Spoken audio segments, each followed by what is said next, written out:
Temple of Serpents.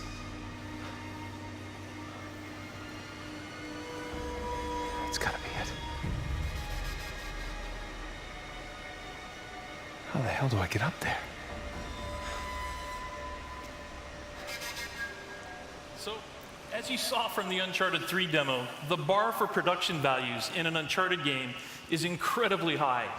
Everyone knows who Nathan Drake is, how he looks, moves, and sounds.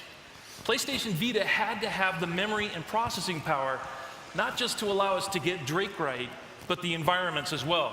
As you can see, PlayStation Vita enables us to use advanced rendering techniques like water shaders and dynamic lighting for casting real-time shadows. But we also knew that gameplay was going to be just as important as the visuals. And the PlayStation Vita allowed us to tailor important aspects of Uncharted gameplay for the new platform. For example, Chris is going to alert this enemy deliberately so we can show off how our touch melee system works.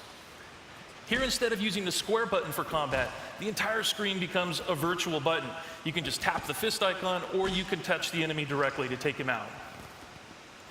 For traversal, we allow players to use traditional controls or touch.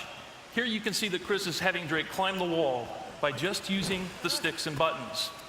We wanted to make sure that fans of Uncharted could simply pick up the game and play it using controls they were used to. But in places where it made sense, we've incorporated PlayStation Vita controls. So here Chris is using the 6-axis to tilt in the direction he wants Drake to jump. The great thing is, you're not go ahead and jump. There you go. The great thing is you're not locked into one set of controls or the other. You can tap, use the buttons and sticks, or combine the two. We kind of have a motto, play the way you want. Here's another example. While dangling from these ruins, Chris can either use the stick to swing or simply drag his finger across, and Drake will follow.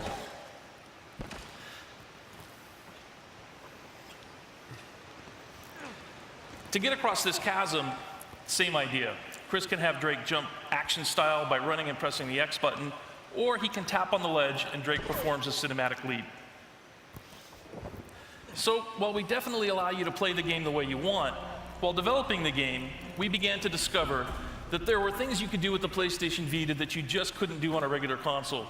Along these walls, Chris is using a technique we call painting edges. You just draw your finger across a series of stones and ledges, highlighting the route you want Drake to climb. You're now guiding Drake in a unique and interesting way.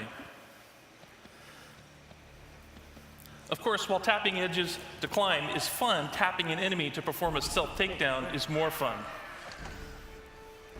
For core combat, we return to the controls that make Uncharted so much fun, starting with 2 dual analog sticks.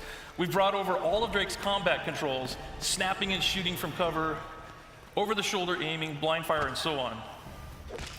All right, let me shut up for a second and let Chris play through this.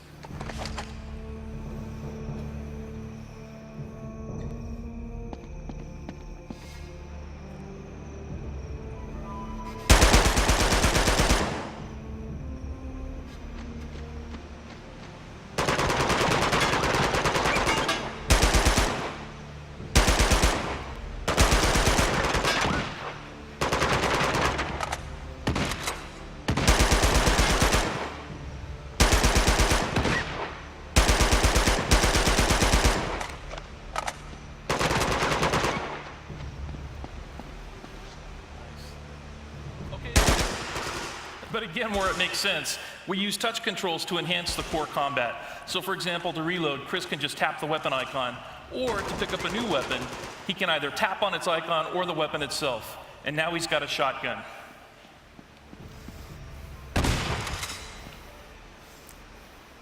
Nice job. Okay, that's our demo. To wrap up, our goal wasn't just to create an authentic Uncharted game.